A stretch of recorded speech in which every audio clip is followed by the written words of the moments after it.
Hello everybody, welcome back to my channel. My name is Alicia and thank you so much for being here today. Happy July 2024. My glasses are transitioning. I'm so sorry, I'm in front of the window.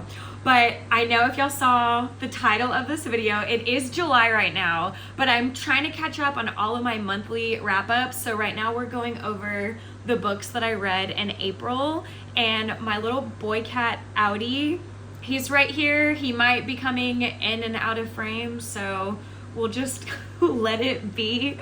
Okay, so in the month of April, I read 7 books, and April, it started off pretty good-ish, and then I was slowly just starting to fall into a slump.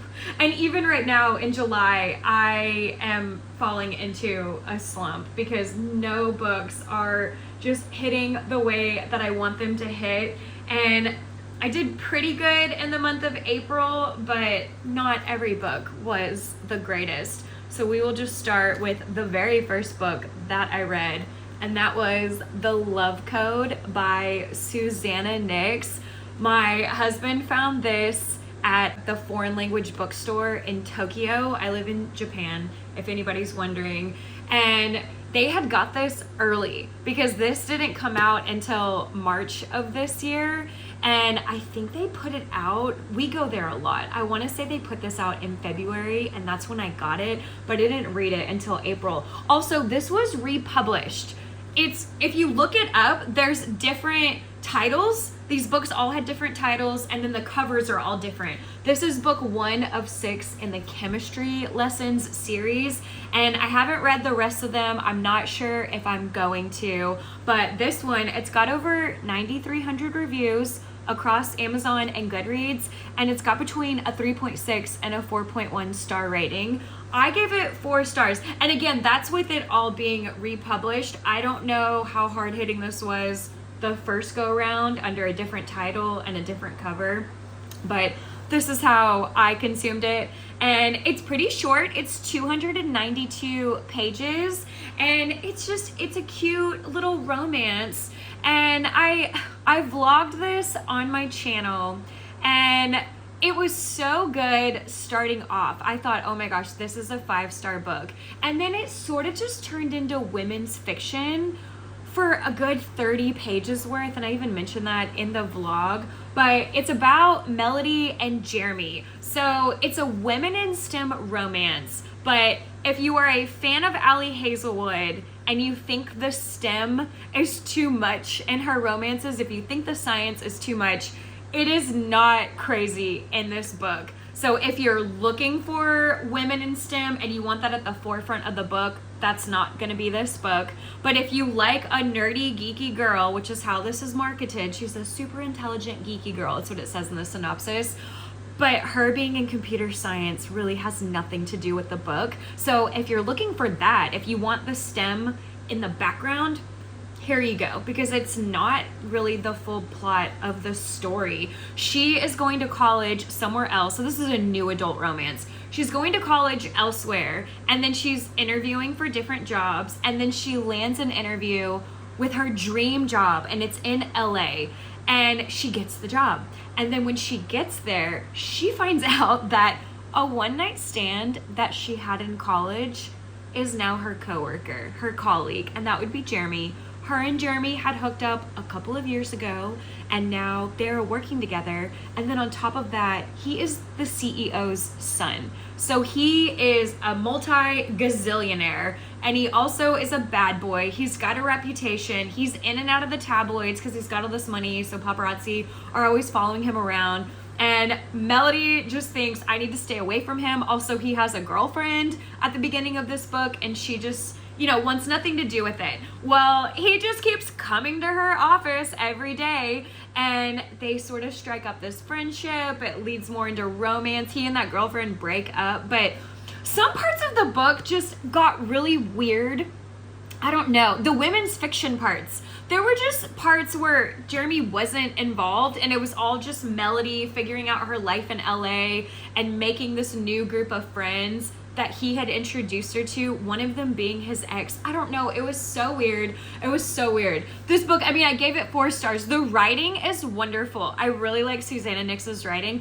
And I'm telling you, in the beginning of this book, I really thought, oh my gosh, this is 5 stars. This is a 5-star book. And then it just sort of changed a little bit. So I still gave it 4 in the end, but it's still really cute. There's also a lot of talk about her class, because she is more, I don't really remember if she's middle class. She's not rich by any means. He's rich though, and she just keeps thinking he deserves someone that's more on his level and has the type of money that he has. So you'll see a lot about that.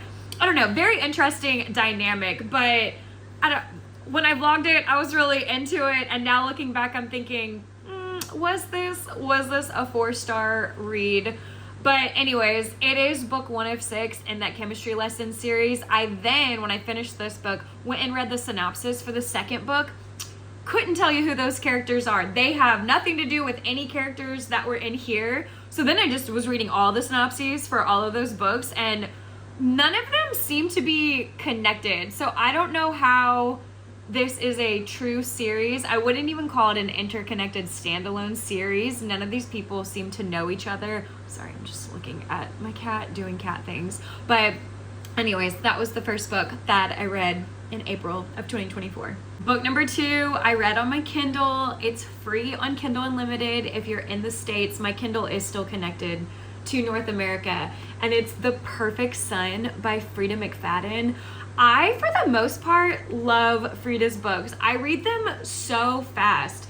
This one, I vlogged it, and I had some mixed emotions when it came to this book. It does have a ton of ratings though. It's got over 281,000 reviews across Amazon and Goodreads, and it's got between a 4.1 and a 4.4 star rating. I gave it 3 stars. It's got 373 pages, and this came out almost 5 years ago. It came out in October of 2019. It's a domestic thriller, and it is, how would I even describe this book? It's, sorry, I have to keep taking breaks. Also, I don't know if the camera angle changed because he walked into the camera, into my iPhone. So this book is about a mother named Erica, and she has a 16-year-old son named Liam. Liam is a little bit messed up in the head. He used to see a psychologist after what happened in elementary school. He got kicked out of kindergarten. And then I think something had also happened in the 2nd grade there. And then the psychologist wanted to stop seeing him. She didn't want Liam to be around her anymore. She was afraid of an elementary school student. So that's very telling about this child, or this 16-year-old boy. It's just, there's a lot going on with him, and he has always been fascinated with the idea of having a wife and putting her in a hole and watching her starve to death. So Liam has some dark thoughts. Well, there's a girl named Olivia that is in one of Liam's classes. She sits behind him, and she is boy crazy over Liam. And I think they go out on one date. I don't think they see each other that often before something happens. I think they go on one date, and then all of a sudden, Olivia goes missing. It's front page headlines. It's all over the news. It has rocked this town. And a lot of people are pointing the finger at Liam, including the police that show up on Erica's doorstep saying, hey, we want to talk to your son because Olivia is missing, and we think he was the last person to see her alive. We just want to ask him some questions. Well, then it starts coming out in the news and the media about Liam's past. And that's the other thing about this book. There is quite a bit of animal cruelty in this book. It's not completely graphic, because I can't read stuff like that. I would have DNF'd the book if that was happening. It's not 100% graphic. I tell you all about it in the vlog, just throwing that out there if you really want to know. When he was younger, he liked to torture insects. When he got a little bit older, he got a thrill out of watching his hamster starve to death. And then there's a scenario later in the book of a person smothering a cat. So just throwing that out there. Had I known these things before I started the book, I would have never picked up the book. But I didn't know that, and so I went into the book, and like I said, it's not completely graphic. I don't like stuff like that. And then also, the twist wasn't even good. I gave this book 3 stars. So, but it's mostly about Erica and Liam, and then you trying to figure out where the heck Olivia is, and you do get a couple of POVs from Olivia. But you've also got, the husband, Jason. He has a lot of puns. There's a lot of puns when it comes to Jason. He's such a dad.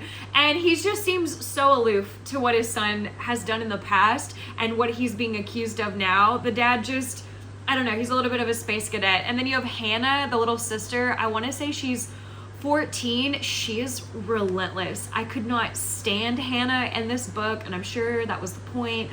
But oh my gosh, that girl drove me crazy. And then anytime you get Erica's point of view, she made it so clear to you, the reader, that she has a son and a daughter, but she loves her son. She loves him way more than her daughter.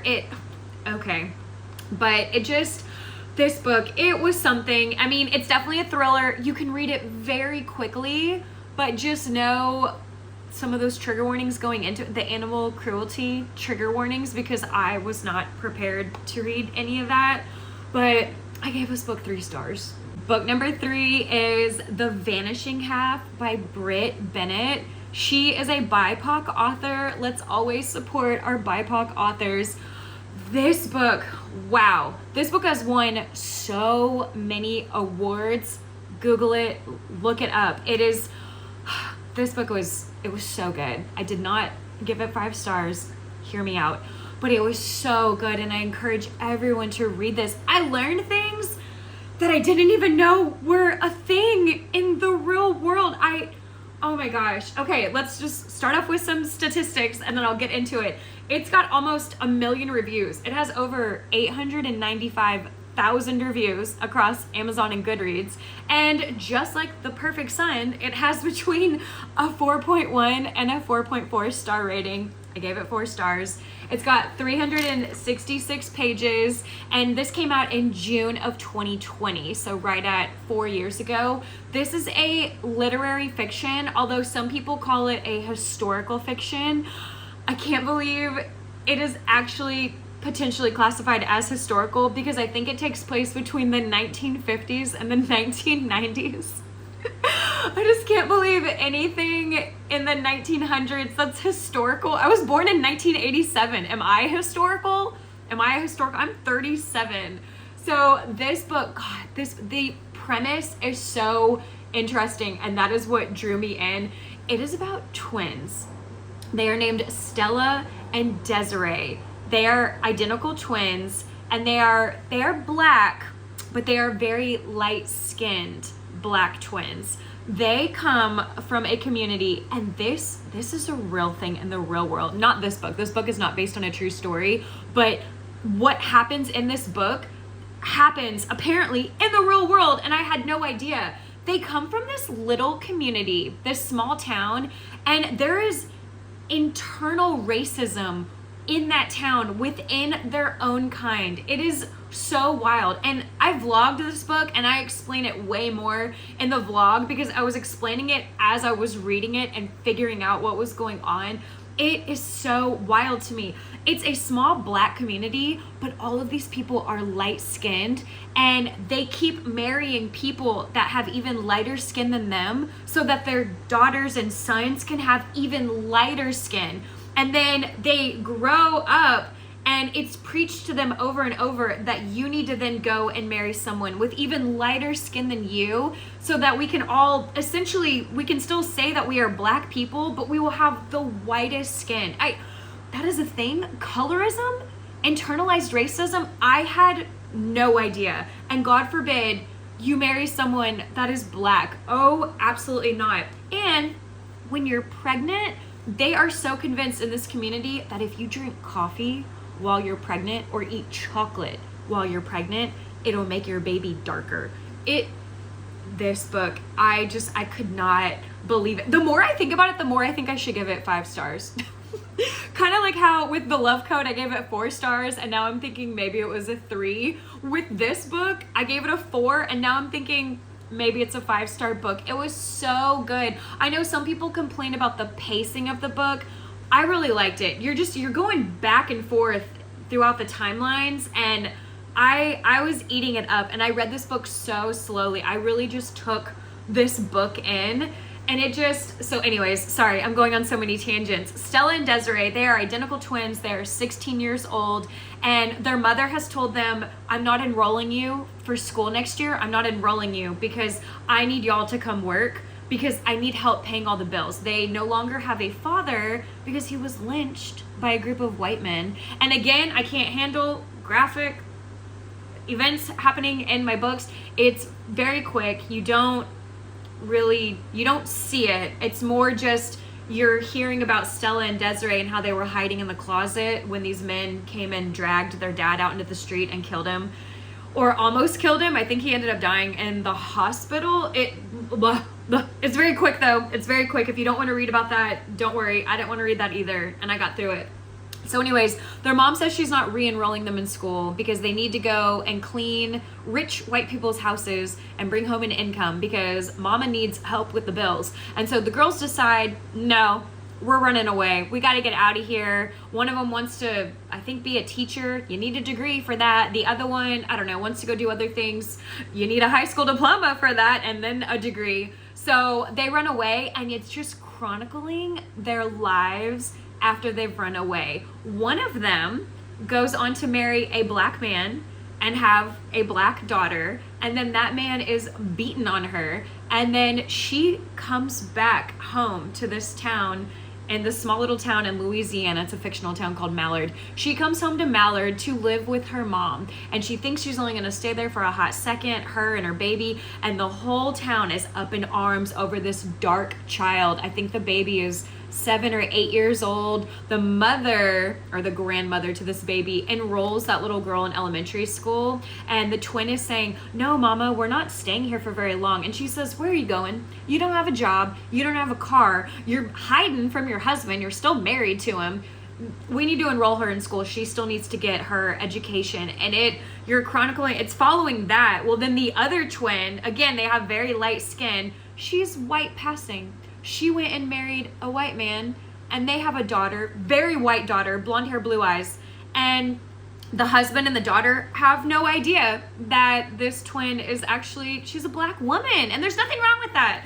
But it's chronicling also those cousins. The first twin having a black daughter, that other twin having a white daughter. Those daughters, they are cousins, and they run into each other a couple of times throughout the book. And so you're also following their story and their journey, and one of them is dating a trans person. Everyone needs to read this book. I don't even know if I'm explaining it correctly. It's 40 years, I think, going on in this book. Y'all need to read it. Book number 4, I read on my Kindle. And this book, it's free on KU if you're in the States. It's called The Haunting of Bryn Wilder by Wendy Webb. I had never read a book from Wendy Webb before, but I had wanted to read sort of a haunted love story. I was all over the Kindle app just looking for something along those lines. And this book popped up a couple of times, and I thought, all right, let's give it a shot.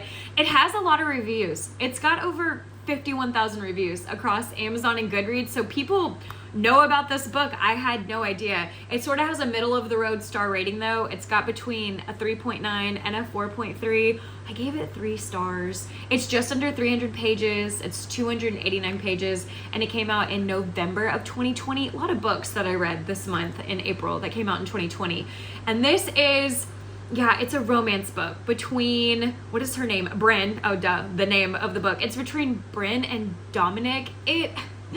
This book just made me roll my eyes a lot. I'm so sorry. I vlogged this book, and it just, I was not into it. I am part of a book club back in Texas, and this was my pick for the month, and I wasn't a fan. Although I think one of the other girls in my book club, she liked it. She enjoyed it. She said it was a cute, what'd she call it? Romance thriller. This is not a thriller by any means, at least to me it's not. It's about this girl, Bryn.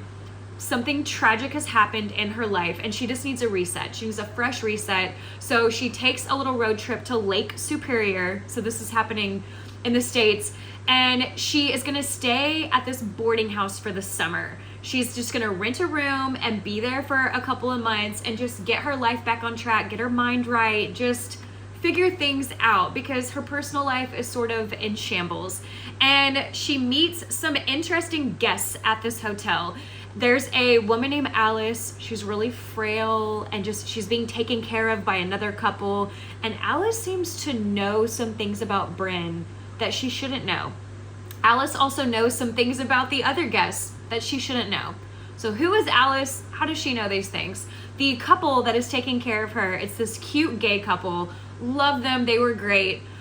But it was just, they were a very emotional couple. And then there's, the eccentric owner, oh my gosh, Luann, I think was her name. She's the owner of the boarding house. I loved her. I loved her story. Oh my gosh, she was great. Loved scenes with her. And then there's Dominic. Dominic is a guest at this boarding house. He and Bryn meet, and it's the romance between them. Dominic, he's covered head to toe in tattoos, and mesmerizing tattoos is how the synopsis puts it.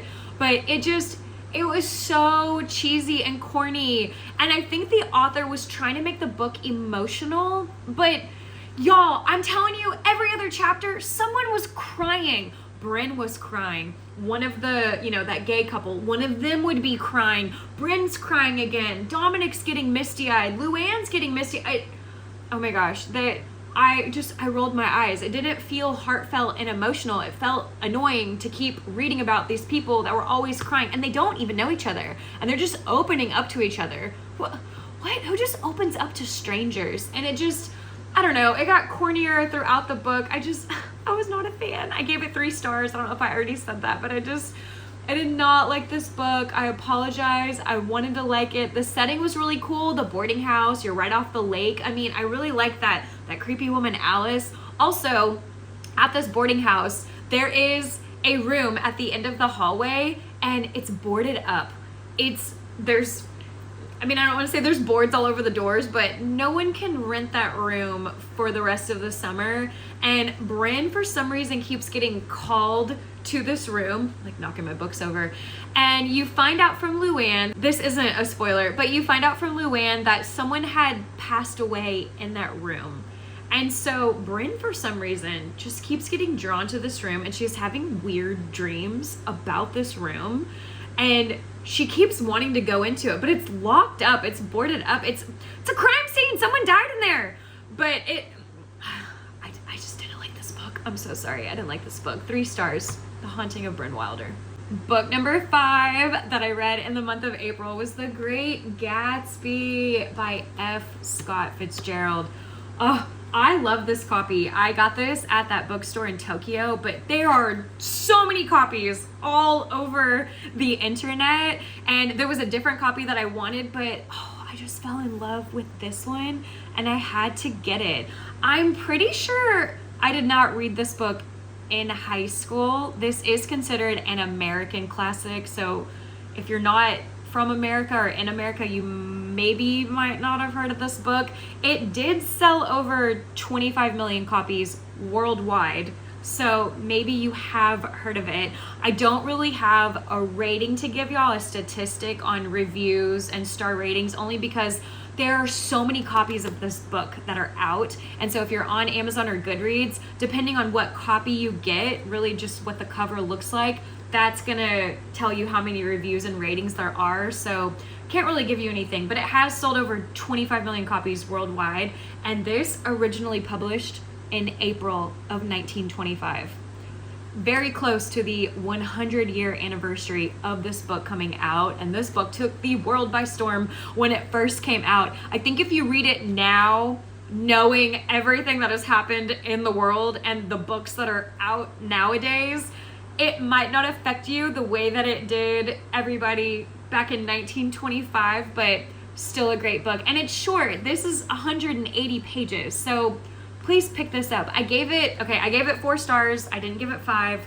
Please calm down. Don't get mad at me. But if you want me to pretend to be an English teacher right now, I can tell you that this book explores themes of decadence, idealism, social stigmas, patriarchal norms, unencumbered wealth, set in the backdrop of a capitalistic society. It's a cautionary tale. It's a revealing look into the darker side of the American dream.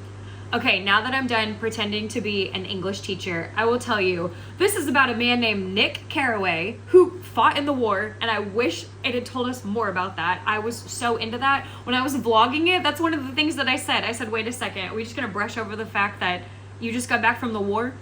But anyways, Nick Carraway gets back from the war. He moves into this cottage. His neighbor is Jay Gatsby. He's a man with murky business interests and a dark past. Jay, there's more to the story than meets the eye. All you know is he's just throwing all these parties, but we start to learn about Jay Gatsby along the way. Also, Jay is obsessed with this married woman named Daisy. And my husband kept telling me, you're gonna hate Daisy the whole book. You're gonna hate her. I hated everybody. I mean, except for Nick. I like Nick, but no character was likable. Not a single one. Let me just say that. Also, there's a lot of infidelity. There's a lot of cheating in this book. And then this book takes some twists and turns. I didn't realize it was gonna take twists and turns. I was very surprised because this is considered an American classic. I mean, it's not a thriller, not by any means. It's also not a romance book, but some things happen and then some more things happen, and I just was not anticipating that. So that was pretty interesting. But you're just following along in the lives of Nick, his neighbor Jay Gatsby, Daisy, Daisy's husband, some of their friends who are just no one's great. No one in this book is really that innocent. Well, I think Nick is. Nick is just following along for the ride. And it's set in the roaring 20s. It's in the 1920s. It's the jazz age. There's also no air conditioning because they're hot a lot. They take a lot of joyrides in their cars for the wind. So they smoke a lot indoors. Everyone's always smoking cigarettes. This book was really good. And you also get to see how sad and lonely someone actually is behind the scenes, when at the forefront of it, you think that they are the most popular person in the world. I don't want to ruin the book for you. I don't want to spoil it, even though this book is 99 years old, but I think everyone should give this book a shot. I was pleasantly surprised. And like I said, I don't think this was a reread. I'm pretty sure I did not read this in high school. We read To Kill a Mockingbird. I want to say that's the only classic that we read. But hey, The Great Gatsby by F. Scott Fitzgerald. It's never too late to pick this book up. Book number 6, I read on my Kindle. I purchased it on my Kindle. This is not free. In the States, it was about $8, but it's Throne of Glass by Sarah J. Maas. You could say it's book 1 of 7. There is a novella that came out after the first 3 books were published, and that novella takes place before those 3 books. So I read the novella first, and then I read Throne of Glass. So I know there's a lot of drama when it comes to which book to read first, but I did it that way. I vlogged this book and I've kind of changed my rating. I am so sorry. So it's an extremely popular series, the Throne of Glass series. It's got over 1.7 million reviews across Amazon and Goodreads, and it's got between a 4.2 and a 4.5 star rating. And like I said, I rated it 5 on Kindle, but looking back, it's probably a 3-star book, and I will explain. It's got 428 pages, so not bad for a fantasy book, even though there's not a lot of fantasy in this book until the end. And it came out 12 years ago. It came out in 2012. This series has been around for a minute, and people are just now getting into it, including me. So it's about Selena Sardothien. She is in a lot of trouble. She's an assassin. She's in a lot of trouble. She gets into that trouble in the 5th novella at the end of The Assassin's Blade, that prequel. And so when this book starts, she is enduring her punishment. And during that, she gets called to step up in front of the king, who sits behind his throne of glass. It's a whole thing. He is looking for a king's champion. He is looking for someone to do his dirty work. If he needs you to off somebody, he wants you to do it. And instead of just coming right out and saying, Selena, I want you to do that because you're the #1 assassin in this fake little fantasy world. He says that he's hosting a competition against 23 other people and Celaena. So 24 people total. Celaena is an assassin, but these other 23 people are murderers, they're thieves, they're just not good people.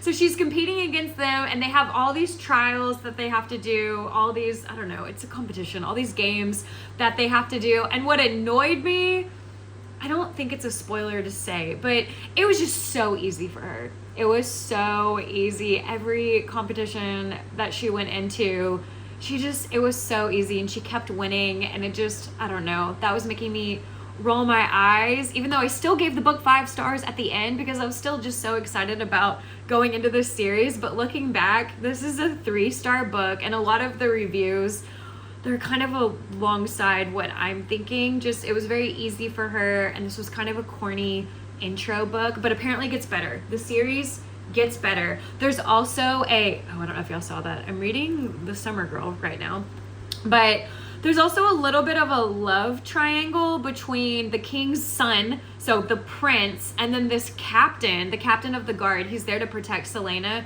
A little bit of a love triangle with those two, but then one of the competitors, he kind of joins in it. So then it becomes like a love square.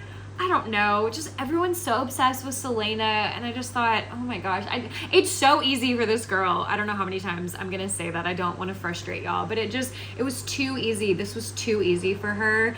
And with it being a fantasy book, there's no fantasy until the end. Towards the end of the book, you start realizing what is happening to these competitors. It's very weird. They all live in this castle. Everyone's under guard. They're all under lock and key because these are all bad people. And so if you lose, every time there's a competition or a game, a trial, if you lose, you then have to go back to whatever it was that you were doing in your life. Some of these people were in prison, so they're gonna have to go back to prison. Like Celaena's gonna have to go back to doing what she was doing if she loses. Well, one by one, these competitors start mysteriously dying, just being offed. I mean, they're being murdered by something. It's very weird. Some of it is a little bit, I don't want to say graphic or gruesome, because again, I can't read stuff like that. It's not bad. It's not, I don't know how to explain it. It's very quick when it's describing what has happened to these people and in what state they find these people in.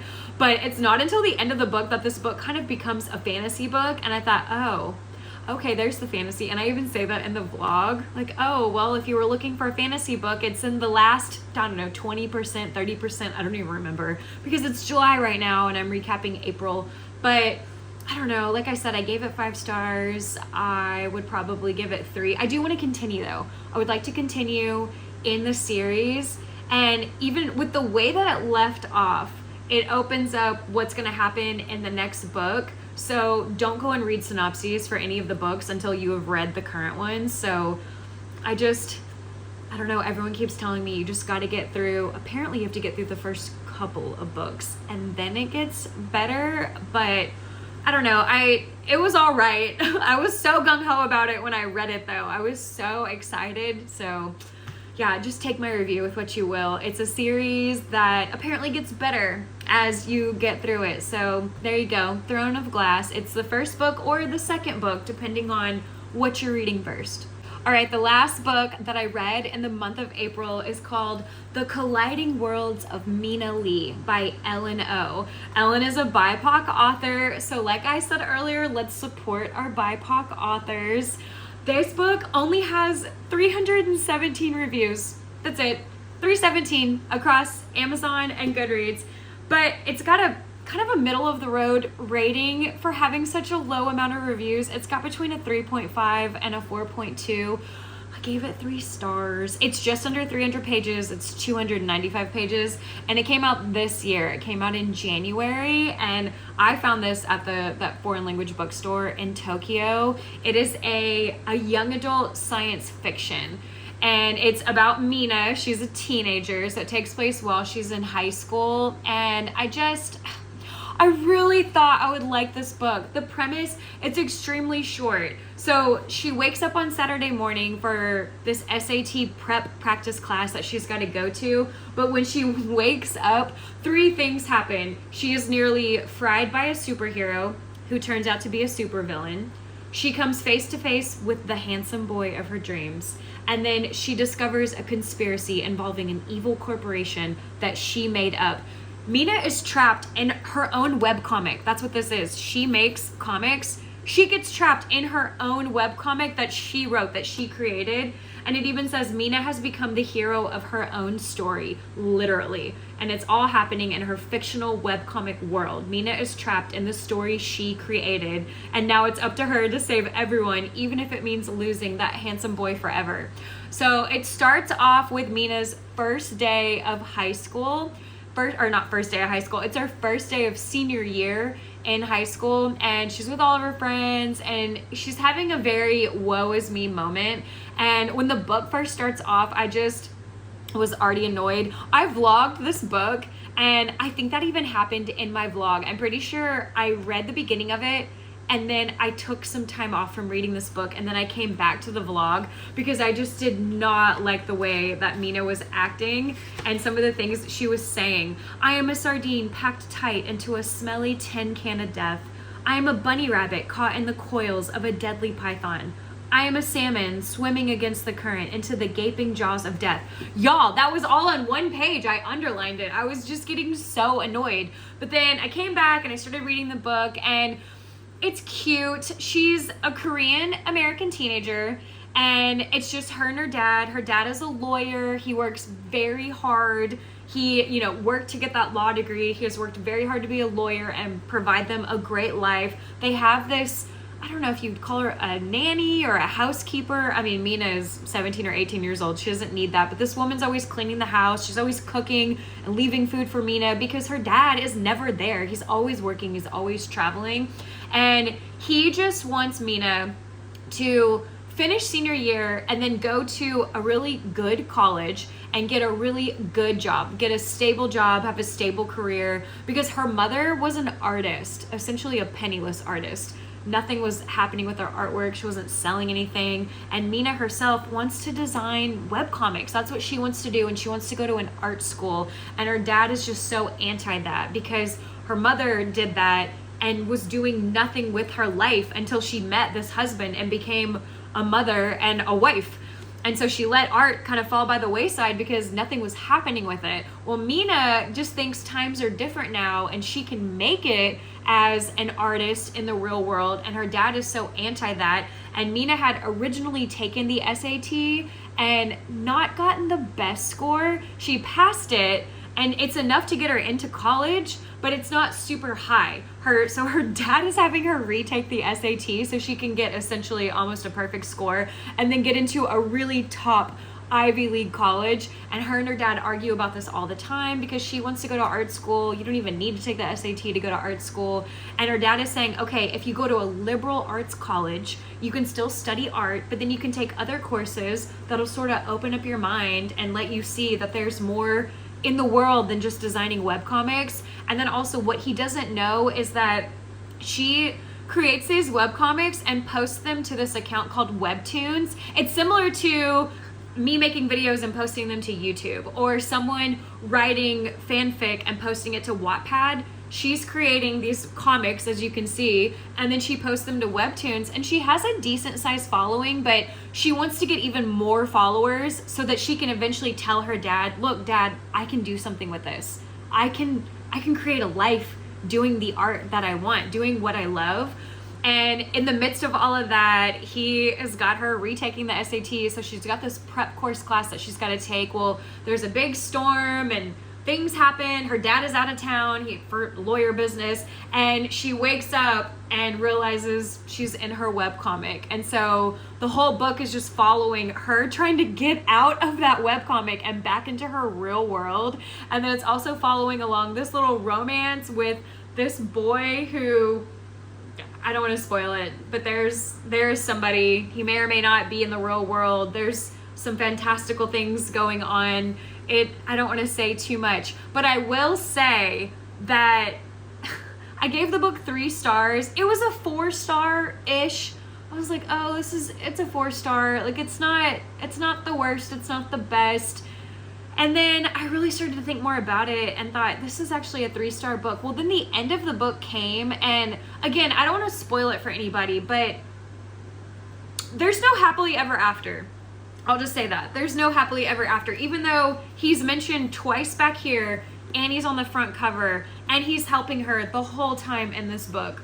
So that really frustrated me. So I gave it 3 stars, but again, BIPOC author. Let's support our BIPOC authors. Y'all should read it and give it a shot, and maybe you will like it. I think this was my first science fiction book to ever read, and it's a YA sci-fi, but 3 stars. But that concludes the 7 books, all the books that I read in the month of April. So thank y'all so much for coming along on this journey with me. I'm sorry this is so late. I mean, it's July right now, but I'm hoping to post May and June's wrap-ups soon.